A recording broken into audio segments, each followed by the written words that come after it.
성경은 예수 시대의 몸인 교회로부터 하나님의 택한 백성들에게 풍성한 은혜 그리고 하나님의 그 복락의 강물을 주신다 이렇게 말씀하시죠. 시편 36편 8절에 보면 이런 말씀이 있었습니다. 그들이 주의 집에 있는 살찐 것으로 풍족할 것이라. 주의 집에 있는 것으로 풍족할 것이라. 주께서 주의 복락의 강물을 마시게 하신다. 이런 말씀이었습니다. 성경에는 이런 표현이 있어요. 연초에서 연말까지 이런 표현을 많이 사용합니다. 성경을 많이 읽어보셨나요? 읽어보시면은 연초에서 연말까지 하나님이 우리와 함께 하시고 우리에게 은혜를 주시고 또 사랑하시고 보호해 주시고 또 이끌어 주신다고 하는 말씀이 많이 표현되고 있습니다. 연말에서 우리가 연초에서 연말까지 하나님께서 우리 모두에게 주의 집에 있는 살찐 것으로 하나님의 그 은혜의 풍조함으로 우리에게 채워주시고 또 우리가 이 삶의 목마름이 없는 그런 복락의 강물로 우리에게 배불리 마시어 주시는 그런 은혜가 여러분들에게 있어지기를 축복합니다. 금년 한 해 동안 우리의 예배를 하나님께서 기쁘게 받아주시기를 소망합니다. 여러분의 드려지는 그 예배를 하나님이 정말 기쁘게 받아주시면 좋겠어요. 주여 나의 예배를 또 내 자녀들의 예배를 하나님이 기쁘게 받아주세요. 하나님이 연락해 주시는 또 하나님이 흠량하시는 그런 예배가 되면 복이겠죠. 성경에 보면 아벨과 가인의 제사 나오지 않습니까? 똑같은 시간과 똑같은 아마 그 자세히 표현되지 않았지만은 똑같은 날에 아벨이 하나님 앞에 예배를 드렸고요. 또 가인이 예배를 드렸어요. 그런데 하나님은 아벨 예배를 어떻게 받으셨어요? 기쁘게 받으셨어요. 그런데 가인의 예배는 하나님이 받지 않으셨어요.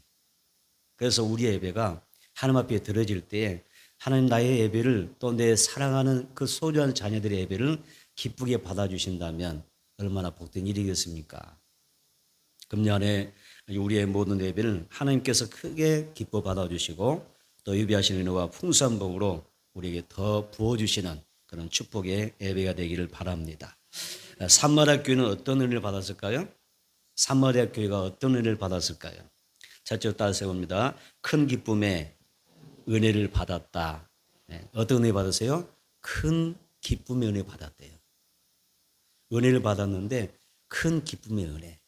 성령께서 우리에게 은혜 주실 때에 또 우리가 뭐 어떤 은혜가 있냐면 실학이라고 하는 게 있어요. 그래서 성령 우리는 실학이 영이다라고도 그렇게 표현하죠. 그래서 하나님이 우리의 삶 가운데 기쁨을 주셔야 돼요. 내 삶의 현장에도 내 가정에도 내 자녀들에게도 이 기쁨의 은혜를 받아야 됩니다. 삶이 우리 살아가면서 기뻐야 되지 않겠습니까?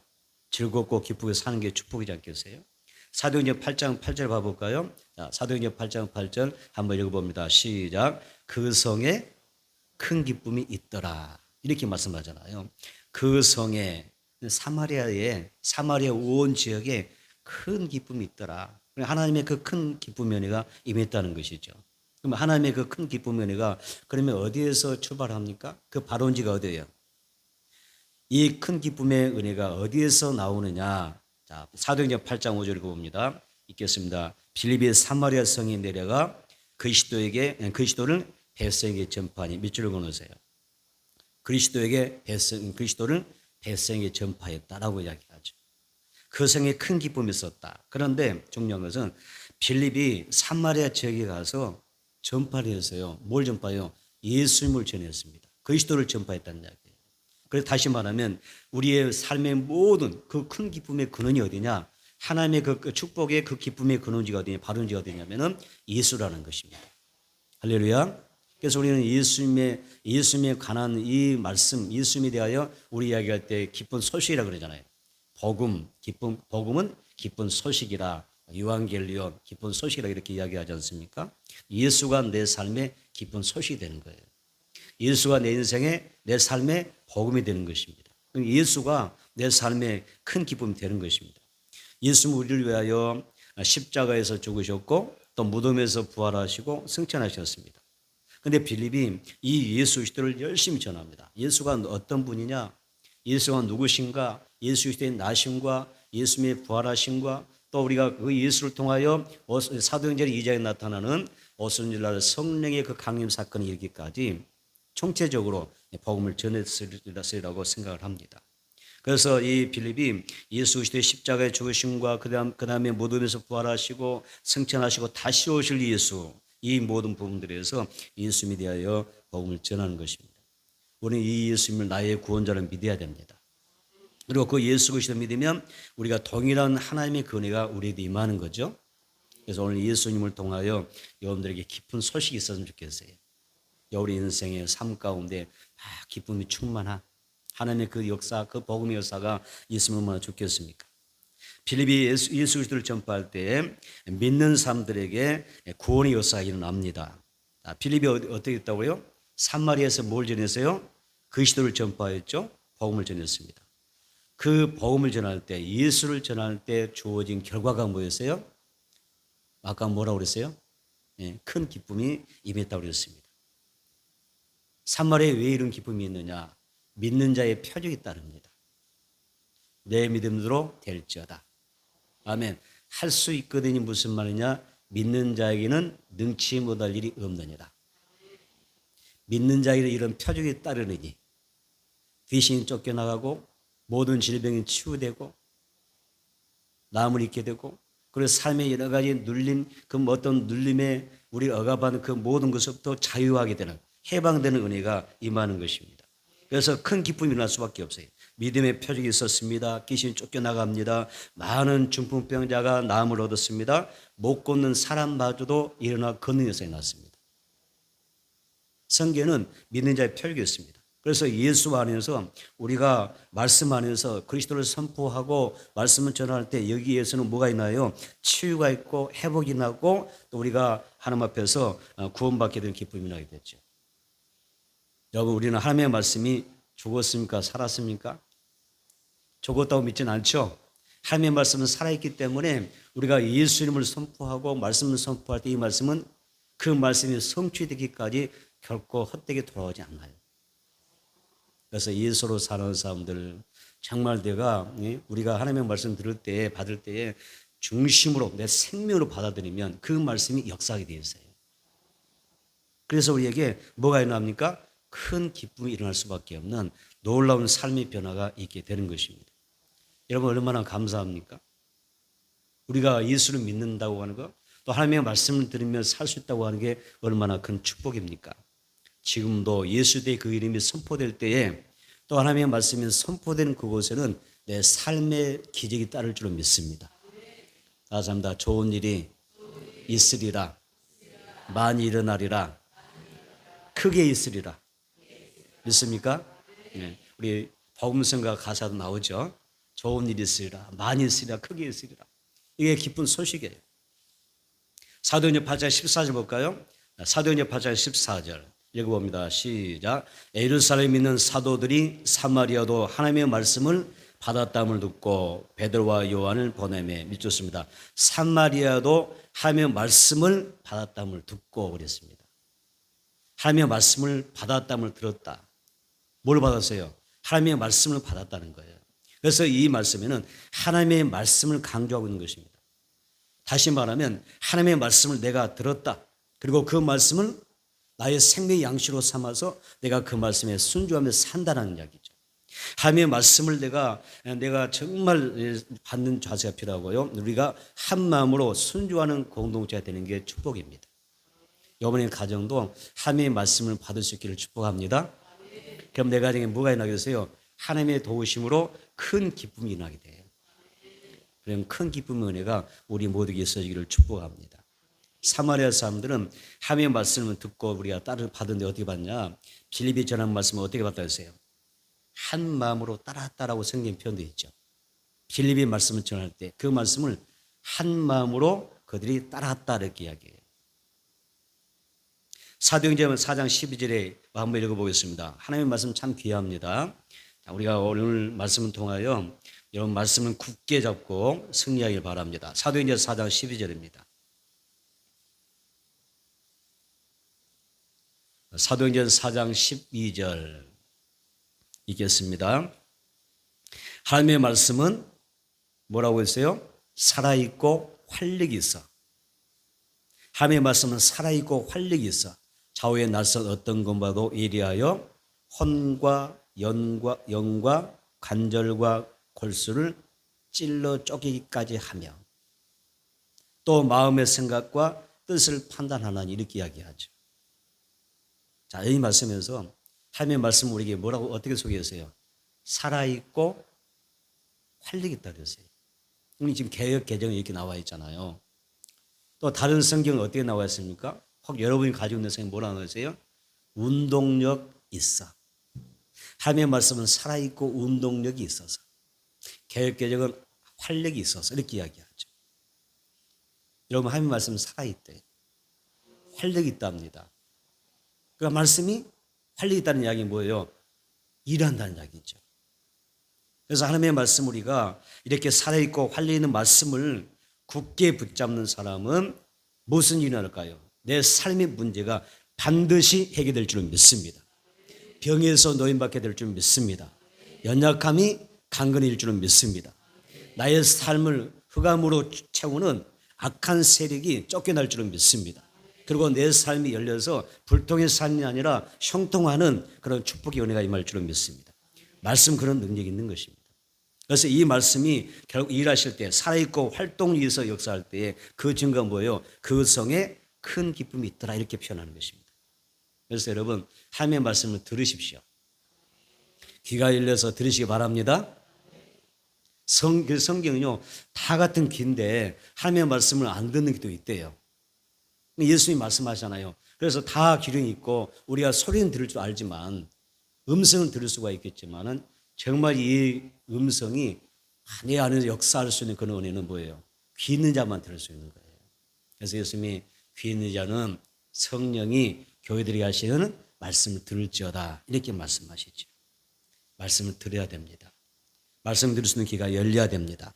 그리고 우리가 말씀 들으면 어떻게 해야 되죠? 그 말씀을 내가 다 우리가 100% 완수할 수 없을지 모르지만은 최선을 다해서 내가 하나하나 그 말씀을 따라서 이루어가려고 하는 따르는 자세가 필요합니다. 말씀이신 하나님, 하나님이 말씀이셨는데 있다고 하셔서 그 말씀 이루어 오셨잖아요. 성경대로 오셨고 성경대로 사시다가 성경대로 죽으시고 성경대로 부활하시고 성경대로 승천하시고 성경대로 다시 오실 예수를 성경에 이야기하지 않습니까? 그러면서 말씀이신 하나님 예수님은 하나님은 그 말씀을 성취했다라고 이야기해요. 하나님도 하나님의 말씀을 성취하는 삶을 사셨는데 그의 택한 백성 우리 역시 어떻게 돼요? 하나님의 말씀을 잘 듣고 잘 배워서 그 말씀을 이 땅에서 이루는 삶, 말씀을 성취하는 삶을 살아갈 때 우리의 삶이 더 큰 은혜로 기쁨으로 채워질 줄은 믿습니다. 여러분 성경은 어떤 사람이 복이 있다고 하셨나요? 어떤 사람이 복이 있다고 말씀하세요? 성경은? 자, 시편 1편 2절로 3절 볼까요? 시편 1편 2절로 3절 보겠습니다. 시편 1편 2절로 3절 읽겠습니다. 오직 여호와의 율법을 즐거워하여 그의 율법을 주야로 묵상하는도다. 그런 시냇가에 심은 나무가 철을 따라 열매를 맺으며 그 잎사귀가 마르지 않음 같더니 그가 하는 모든 일이 다 형통하려다. 아멘. 하나님의 복이 어떤 삶이며 어떤 사람이 복이 있어요? 2절 오직 여호와의 율법을 즐거워하여 그의 율법을 주야로 묵상하는 자다. 율법이 뭐예요? 결국 하나님의 말씀이지 않습니까? 하나님의 말씀을 즐거워해야 되고 그렇죠? 말씀을 가까이 하는 것, 묵상하는 것, 듣는 것 우리가 정말 그 청종하는 것을 즐거워해야 됩니다. 그래서 그 말씀 묵상할 때 우리가 그 말씀을 붙잡고 따라가면 어떤 복이며 3절 중간에 보니까 철을 따라 열매를 맺는다는 것이에요. 사시사철 열매가 맺는 것입니다. 또 마지막 부분이 뭐라고 3절 끝부분이 뭐라고 이야기하죠? 그가 하는 모든 일이 다 형통하려다 이렇게 이야기합니다. 여러분 이 말씀이 여러분과 상관이 없는 이야기는 아니잖아요. 그래 다른 사람 몰라도 나와는 상관이 없는 것 같아. 내 인생에는 내가 하는 일에 무슨 형통이 있겠어? 이런 분은 없겠죠?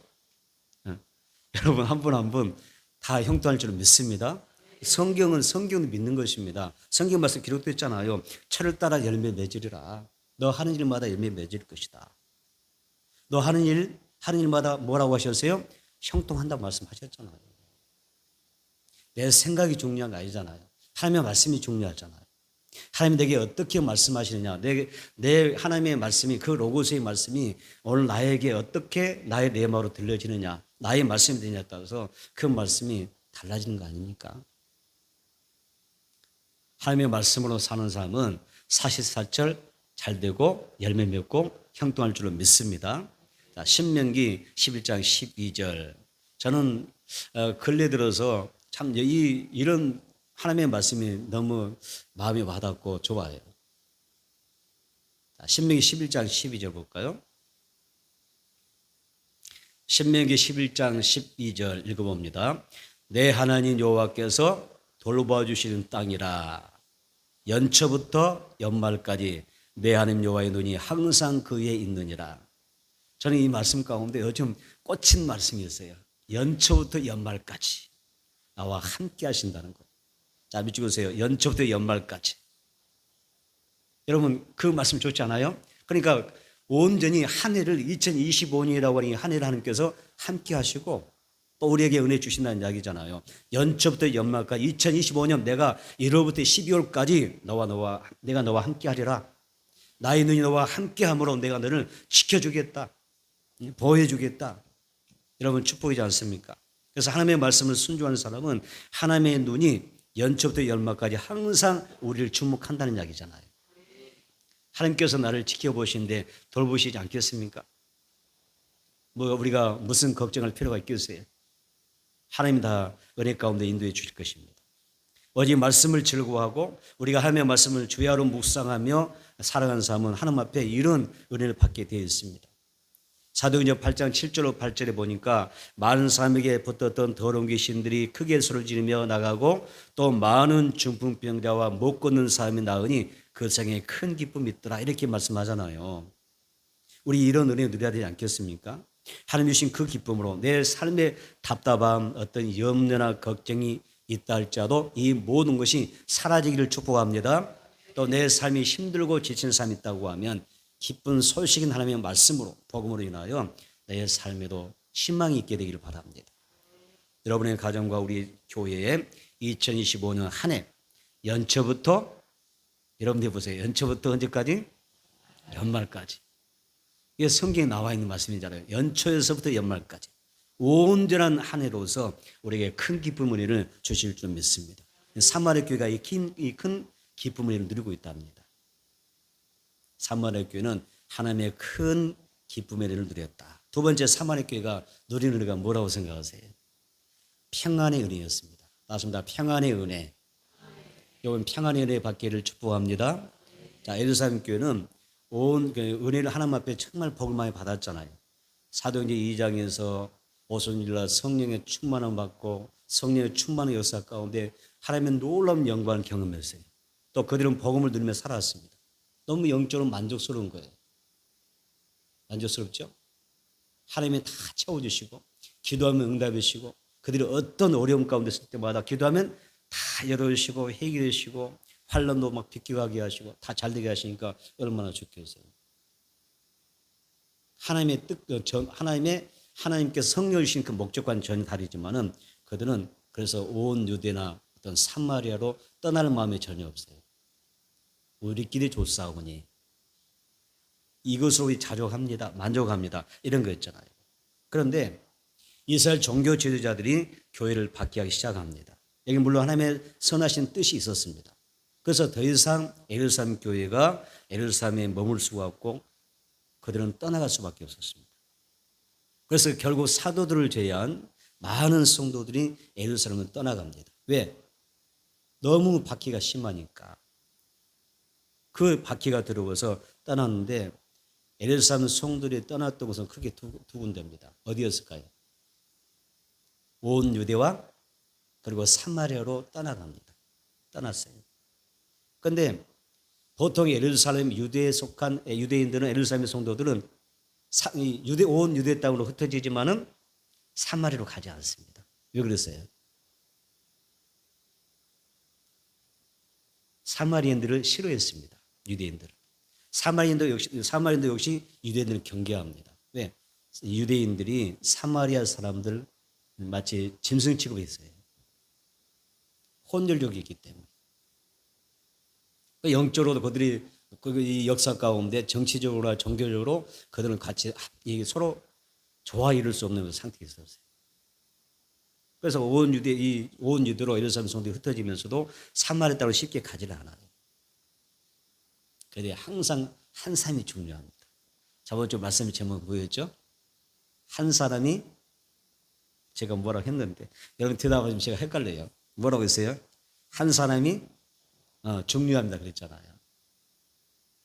예루살렘에서 핍박이 임하니까 온 유대로 막 예루살렘 성도이 흩어졌는데 그 중에 한 사람이 있습니다.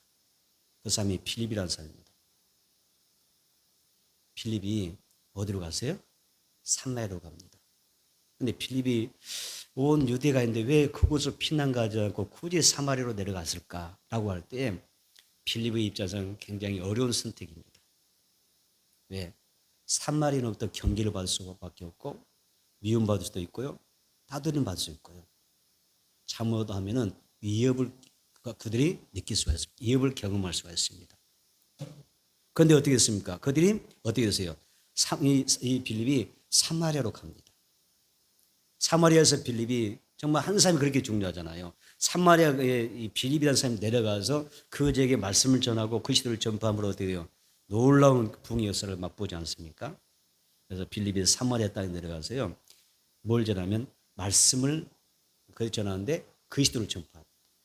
그래서 말씀으로 그리스도를 전파하고 두 가지였어요. 사마리아 땅에 내려가서 말씀으로 예수가 그리스도의 힘을 전파하고요. 표적을 통하여 그 복음을 전합니다. 그리스도를 전합니다. 그때 예수 그리스도 그리고 하나님의 말씀을 통해서 많은 사람에게 붙어있던 그 더러운 귀신들이 떠나가고 많은 중풍병에 고침받고 못 걷는 사람들이 낫는 그런 놀라운 그 치유 역사가 나게 됩니다. 사마리아 교회가 지금 뭐가 있면서요? 뭐가 임합니까? 평안의 은혜가 임하는 것입니다. 평안의 그 은혜가 치유를 통하여 하나님의 그 평안의 은혜가 임하는 것입니다. 사도행전 8장 6절 한번 봐볼까요? 읽어봅니다. 사도행전 8장 6절 시작. 무리가 빌립의 말도 듣고 행하는 표적도 보고 한 마음으로 그가 하는 말을 따르더라. 자, 사마리아 사람들은 말씀을 듣고 따르는 표적이잖아요. 병자가 고침받고 귀신 떠나가는 표적을 보고 한 마음으로 빌립이 하는 말을 사마리아 사람들이 다 따랐다고 그랬어요. 이거 엄청난 사건입니다. 쉽지 않은 것이었어요. 그들과 서로가 이렇게 물과 이 기름처럼 섞일 수 없는 그런 사람들이잖아요. 빌립이 그곳에 가서 복음 전하니까 많은 사람들이 한 마음이 돼서 빌립을 따라왔다. 성리 역사입니다. 쉽지 않은 사건입니다. 여기 한 마음이라는 이야기는 하나가 되어라는 뜻입니다. 사마리아에 있는 모든 사람들이 남녀노소를 포함하여 빌립의 말을 열심으로 가르치는 복음을 따랐다는 이야기입니다. 그때 어떤 은혜가 임하냐면 하나님의 평안의 은혜가 임합니다. 사도행전 9장 31절 봅니다. 사도행전 9장 31절 시작. 그리하여 온 유대와 갈릴리와 사마리아 교회가 평안하게 든 데에 서가고 아멘. 자, 여기 보니까 평안에 든 데에 서가더라. 이런 표현이 있습니다. 유대와 갈릴리 사마리아 교회 여러 교회가 하나님의 말씀에 순종하고 말씀을 순종할 때 따라온 게 뭐냐? 따집니다. 말씀을 순종할 때 따라오는 것이 평안이다. 네. 말씀 순종하면 마음에 평안이 임하는 것입니다. 그런 복을 받는 것입니다.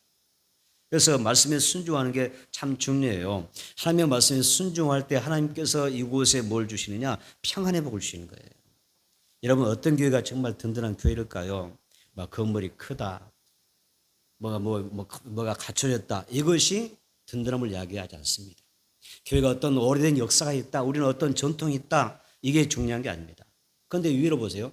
큰 건물, 규모에 이런 우리 부분에 있어서 불안한 경우가 많습니다.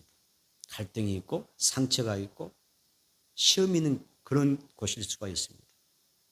여러분 우리에게는 정말 든든한 교회, 하나님 보실 때 우리 신앙생활이 영적으로 든든한 교회가 어떤 교회냐 그 답이 본문에 나와 있습니다. 사도행전 9장 31절 교회가 평안하게 든 데서 간다. 평안할 때 든 데서 가는 거예요. 마음이 평안해야 돼요.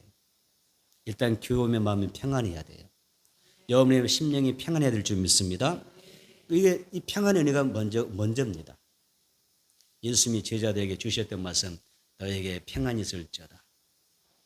두려워하는 백성들에게 또 불안해하는 그 사람들 찾아오셔서 예수님이 주신 말씀, 평강이 있을지어다, 평안이 있을지어다, 평안의 은혜가 넘쳐나길 바랍니다. 그래서 이런 평안케 하신 하나님의 은혜가 부어져야 되고, 정말 든든히 서가는 길은 평안해야 든든히 서가게 되고, 또 어떤 거냐면 하나님의 말씀이 온전히 우리에게 들려야 됩니다. 아마 여러분들 어떻게 생각할지 모르겠습니다. 자, 하나님의 말씀 때 요즘 너무 말씀이 섞여 있습니다. 말씀이 혼잡합니다. 강단은 복음만 전하는 것입니다. 인간의 사상이나 어떤 철학이 물론 살아가면서 필요한 것들을 우리가 경험을 삼아서 우리가 어떤 학습을 가지고 생활에 적용할 수도 있겠지만은 교회 세상에서 널려 있잖아요. 세상은 요즘 같은 정보통의 세상에 살아가는데 얼마나 우리가 알려고 하면 얼마나 많은 정보가 있어요. 교회는 이런 세상적인 정보를 아는 것이 아닙니다. 예수를 말하고 복음을 이야기하는 것입니다. 그런데 말씀이 지금은 많이 오염됐잖아요. 강대에서 예수 그리스도가 전파되기보다 복음이 들리기보다 많이 오염돼 있잖아요. 혼잡해 있습니다. 성경도 말씀이 혼잡되면서 옳지 않습니다. 말씀이 순수하게 하나님의 그 말씀이 우리에게 들릴 때 평안이 나는 거예요. 세상에 어떤 그런 지식이나 어떤 그런 생각, 사상으로 우리가 평안 얻는 게 아닙니다. 말씀으로 여러분들 평안이 임하기를 바랍니다. 그리고 평안해지려면 믿음의 조화를 이루어야 되죠. 그래서 먼저 믿는 삶이라 이제 믿는 삶에 서로 믿음으로 조화를 이루는 것이 중요합니다. 우리 믿음으로 하나 되기를 원합니다. 자, 이것이 성도 아무튼 교제잖아요. 성도의 교제는 믿음으로 조화를 이루는 거예요. 우리 사도신경에서 우리 항상 하는 이야기지만 우리는 믿어요. 뭘 믿습니까? 성사 믿지 않으면 믿지만 사도신경에서 강조한 게 뭐예요? 우리는 성도의 교제를 믿어요. 무슨 성도의 교제가 믿음까지 신앙 고백이 될 수 있나? 생각할지 모르겠습니다. 그런데 여러분 우리가 개혁기전 성경 딱 보시고 한번 딱 펼쳐보세요. 그래서 쉽게 표현됐으니까. 사도신경 딱 펼쳐주시면 나는 뭐라고 나 사도신경 보니까 나는 성도의 교제를 믿습니다라고 이야기해요. 이 삼위일체 하나님을 믿는 것도 소중하지만 정말 절대적으로 소중하지만 성도의 교제를 믿는 사람들입니다. 그러니까 성도의 교제를 소중히 여기는 사람들이에요. 우리는 성도의 교제를 소중히 여겨요. 믿음의 조합입니다. 그래서 우리가 서로 함께 모였을 때 서로 세워주는 일, 또 우리가 이루어주고 격려하는 일을 잘 하셔야 돼요. 이건 우리의 신앙 고백이에요. 이게 신앙입니다. 따집니다. 성도의 교제는 신앙 고백이다. 우리 기독교 역사 수천 년의 역사 가운데 고백되어진 게 나는 성도의 교제를 믿습니다. 성도의 교제를 우리가 등한이면 안 돼요. 하나님과의 관계도 잘 맺어가야 되지만 성도의 교제도 잘 이루어가는 것이 여러분 올바른 신앙 생활입니다. 다양한 성도들이 모이지만은 우리가 정말 말씀과 믿음으로 하나 되는 교회가 갈등과 다툼이 없는 것이고 평안한 교회, 든든한 교회가 되는 것입니다. 바울은 고린도 교회 성도들 향하여 이렇게 말합니다. 고린도전서 15장 58절 봅니다. 고린도전서 15장 58절 읽겠습니다. 고린도전서 15장 58절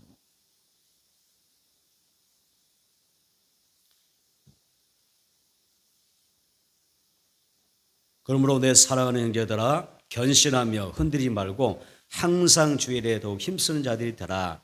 이는 너희 수고가 주 안에서 헛된 줄 압니다. 이렇게 말씀하죠. 여러분 우리는 주의 일에 더욱 힘쓰는 자가 되어야 될 줄 믿습니다. 이것이 하나님 앞에 누리는 평안의 은혜입니다.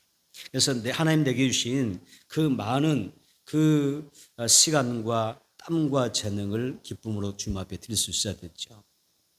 무디 목사님이 참 그 부흥사로 유명하지 않습니까? 그분이 어느 지역에서 설교를 하고 설교한 다음에 그 취재하는 기자를 만났대요. 그러니까 기자가 이런 질문을 했어요. 목사님 오늘 설교 가운데 문장이 36곳이나 틀렸습니다. 이게 중요하나요? 문장이 중요하나요? 기자가 묻는 거예요. 질문한 거예요. 설교를 마친 목사님에게 목사님 오늘 설교 중에 몇 번 설교 문장이 틀렸다고요? 36곳이나 틀렸습니다. 그랬더니 이 무디 목사님이 이런 말을 했다고 그럽니다. 당신은 그 탁월한 지식과 그 모든 그 언어적인 지식을 가지고 그 언어적 지식을 가지고 하나님을 위해서 무엇을 하신 것이 있습니까? 라고 하니까 답을 못 하더라는 거죠. 여러분, 하나님이 내게 무엇을 주셨을까요? 하나님의 몸된 교회 평안을 위해서 내게 주신 달란트, 재능, 어떤 지식, 경험이 있을까요? 주님을 위해서 쓰여지는 은혜가 있게 되기를 바랍니다. 요한복음 14장 17절에 이런 이야기였습니다. 평안을 너에게 주노니 곧 나의 평안을 너에게 주노라. 내가 너에게 주는 것은 세상에 주는 것과 같지 않다는 말씀이었습니다. 여러분, 예수 안에 평안이 있습니다. 말씀 안에 자유가 있습니다. 예수님이 주시는 평안은 결코 세상과 비교할 수 없는 놀라운 평안입니다.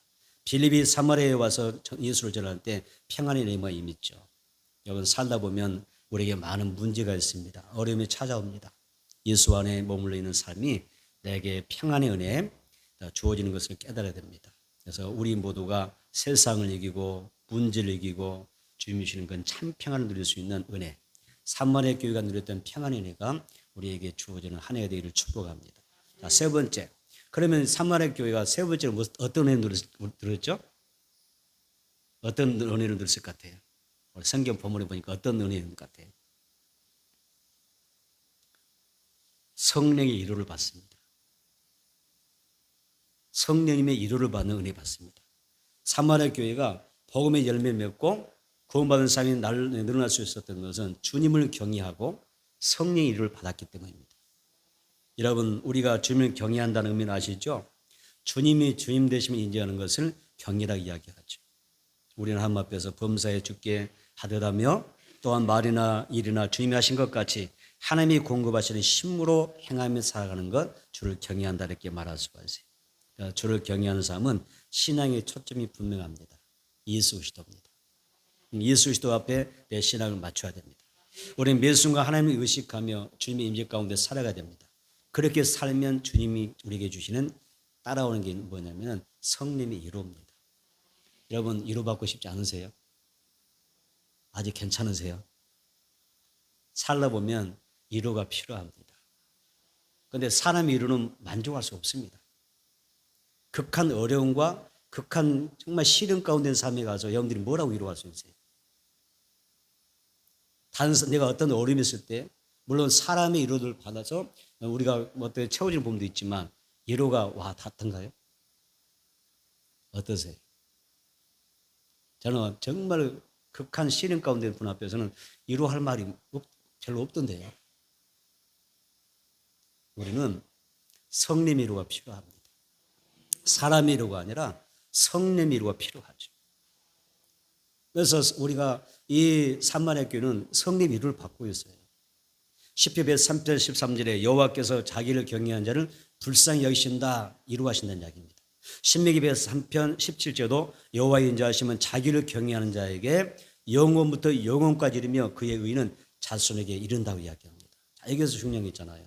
주님을 경외하는 사람은 성령의 위로를 받습니다. 주님을 주님되게 믿는 사람은 성령님의 위로를 받게 돼 있어요. 여러분, 한 사람 한 사람이 하나님을 정말 두려워할 줄 아는 사람이 됐으면 좋겠어요. 그리고 하나님을 존중하는 사람이 됐으면 좋겠습니다. 그런 사람이 되는 게 중요합니다. 그런 의미에서 우리는 예배 시간을 소중히 여겨야 됩니다. 왜? 예배야말로 주님을 최고로 경외하는 표현이기 때문에 그렇습니다. 주님을 주님되게 하는 것. 따뜻합니다. 예배는 하나님을 하나님 되게 하는 것이다. 그것이 주를 경외하는 거예요. 하나님을 하나님 되게 우리가 섬기지 못하면 절대 하나님을 경외하는 사람이 아니에요. 그런데 하나님 우리가 정말 주가 주되심으로 우리가 바로 믿고 섬기면 하나님이 우리에게 뭘 주세요? 때를 따라서 성령의 위로가 있다니까요. 위로가 힘이 될 줄은 믿습니다. 그래서 예배가 소중한 것입니다. 예배는 내가 정말 하나님을 어떻게 경외하고 있는지를 보여주는 그 삶의 모습입니다. 어떤 예배를 드리냐에 따라서 내가 하나님을 어떻게 경외하느냐 보여주는 것입니다. 하나님보다 사람을 의식하는 예배이지 않습니까? 내가 하나님 앞에 예배 형식은 가지고 있지만 그 예배가 진정성 없는 내 마음이 들어지지 않는 그런 예배를 드리고 있지 않습니까? 예배는 드리지만 사모하는 마음이 없어요. 예배는 사모함이에요. 그냥 예배가 아닙니다. 사모함이 있어야 진짜 예배입니다. 그런데 사모함이 없고 메마르고 건조한 뭐냐면 사막과 같은 그런 예배를 우리가 드리고 있다면 어떻게 하나님 앞에 평안을 누릴 수가 있겠습니까? 여러분 매주일 여러분이 드리는 그 매주일의 예배가 복되기를 축복합니다. 살아있는 예배, 나를 드리는 예배, 아멘. 영적인 예배, 하나님이 받으신 예배가 되기를 축복합니다. 내가 예배를 드릴수록 더 깊어지는 은혜, 지성스러워 나아가는 예배, 하나님을 향한 경외심이 더욱 높아지는 그런 예배가 되기를 축복합니다. 사도행전 9장 31절, 그래야 우리가 한번 사도행전 9장 30절 한번 보겠습니다. 다시 한번 보시면서 읽어보겠습니다. 시작. 그리하여 온 유대와 갈릴리와 사마리아 교회가 평안에 데 서가고 주를 경외함과 성령의 이루로 진행하는 수가 더 많아지니라. 한번 밑줄을 그어보세요. 성령의 이루에 밑줄을 그어보세요.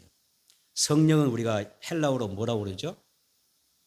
성령을 보혜사라고 그러잖아요. 그렇죠? 보혜사 성령이라고 그러는데 헬라어로 성령을 파라클레토스라고 그러죠. 파라클레토스. 파라가 무슨 뜻이죠? 두 단어가 합쳐진 거잖아요. 보혜사는 성령을 우리가 파라클레토스라고 그러는데 두 단어가 합쳐진 거죠. 합성을 하고 그러는데 파라 플러스 클레토스예요. 파라 뭐예요? 옆에. 파라가 무슨 뜻? 옆에. 곁에라는 뜻입니다. 자, 파라가 두 단어. 토스가 뭐라고 했어요? 부름받은 뜻입니다. 파라, 곁에, 나의 곁으로 부름받으신 분입니다. 그래서 파라클레토스, 성령님이 나와 함께 하신다는 의미는 내 옆에서, 내 곁에서 나에게 부름받으신 분이다. 뭐 하시려고? 나를 도와주시기 위해서 곁에 계신 분이라는 뜻입니다. 보혜사 성령님 파라클레토스가 여러분과 함께하길 원합니다. 그래서 연초부터 연말까지 우리 곁에 계시면서 격려도 해주시고 때로는 우리의 기도를 들어주시고 우리 기도를 도우시고 하면 내 기도에 응답도 해주시고 또 내 삶의 연약함을 도와주시는 그 은혜가 있게 되기를 축복합니다. 그런데요, 사도행전 아까 성령님을 파라클레토스라고 했잖아요. 그런데 여기서 아까 성령 이루라고 그랬는데 성령 이루는 무슨 뜻일까요? 이 단어는 또 달라요. 단어가 어떤 단어가 쓰냐면 여기서 보니까 파라클레세이라는 단어가 들어가요. 파라가 아까 뭐였죠? 옆에 곁대죠. 토스는 파라클레토스가 뭐였죠? 클레토스가 뭐였죠? 부름받음이라는 뜻이죠. 여기서 보면 파라클레스. 자, 성령 이름 밑에다 뭐라 써냐면 헬라어로 파라클레세이라 써놓으세요. 자, 파라가 뭐예요? 곁에. 클레세이가 뭡니까? 이루라는 뜻입니다. 파라클레세이 그러면 성님은 어떤 분이시냐? 성님 나와 함께 하시는 그 보혜사 성령님은 나와의 관계에서 어떤 분이신가 할 때는 파라클레세이다. 나를 이루어 주시는 분이시다. 그런 뜻입니다. 여러분, 성령님이 오셔서 내 곁에 계시고 나에게 이루어 주시면 우리는 삶의 힘을 얻게 되고 희망이 생길 줄을 믿습니다. 우리 옆에서 성령 동행하시고 이루하시고 힘주시고 격려해 주신 그 은혜 얼마나 귀합니까? 저는 그 은혜가 여러분과 함께 하기를 원합니다. 성령님이 우리 곁에 여러분과 함께 하셔서 파라클레세이 하셔서 늘 이루시는 그 은혜, 늘 우리에게 힘을 돋궈주시는 그런 은혜가 있게 되기를 바랍니다. 삶에 지친 영혼들, 병든 심령들이 주의 전을 찾을 때에 성령님께서 이루어 주시고 갑절의 은혜를 부어주시길 바랍니다. 성령 주말했던 빌리처럼 우리도 이는 파라클레세이처럼 성님처럼 어떤 삶이 되어야 돼요? 연약한 사람들 곁에서 이루를 잘하는 삶이 필요해요. 그리고 격려해주고 도움을 주는 그런 삶이 되는 게 중요합니다. 누군가의 곁에서 힘이 되어주는 사람, 이루어주는 삶이 성령 충만한 삶입니다. 사도행전 시브리서 10장 24절 25절에 서로 돌아보아 서로 사랑과 선행을 격려하며 이런 말씀했습니다. 서로 돌아보아 사랑과 선행을 격려하며 그다음에 모이기를 피하는 어떤 사람들의 습관과 같이 하지 말고 오직 고나여 그날이 가까운 볼수록 더욱 그리하자 이런 말씀이었습니다. 성령 충만한 삶은 클레세이 하는 것입니다. 이루어주고 격려해주고 형제의 신앙을 어때요? 도와주고 기도로 도와주고 그의 삶을 예배를 도와주는 삶, 도움을 주는 삶을 사는 것입니다. 그런 삶이 평안의 일을 받게 될 줄 믿습니다. 말씀 정리하겠습니다. 여러분 예수님 믿되 정말 잘 믿읍시다. 어떻게 해요? 예수님을 믿되 더욱 잘 믿어야 됩니다. 또 주님을 경외하되 우리 어떻게 해야 돼요? 더욱 경외하는 삶이 되어야 됩니다. 성령 충만 받아야 됩니다. 그리고 성령 충만을 받을 때 더욱 성령 충만을 삼아야 됩니다. 성령 충만은 더 단계가 깊어집니다. 과거에 내가 받은 성령 충만한 만족하지 말고 더 깊은 은혜의 자리로 나가는 것이 필요합니다. 자, 우리에게는 하나님 앞에나 교회 앞에서 꼭 필요한 한 사람이 되어야 됩니다. 누구처럼? 오늘 본문에 나오는 주인공처럼. 누구처럼? 빌립처럼. 여러분 한 사람 때문에 가정이 변화될 것입니다. 여러분 한 사람 때문에 지역사회가 변화될 것이고 여러분 한 사람 때문에 많은 사람들이 구원받는 은혜를 받게 될 것입니다. 그 은혜가 우리 모두에게 있어지기를 축복합니다.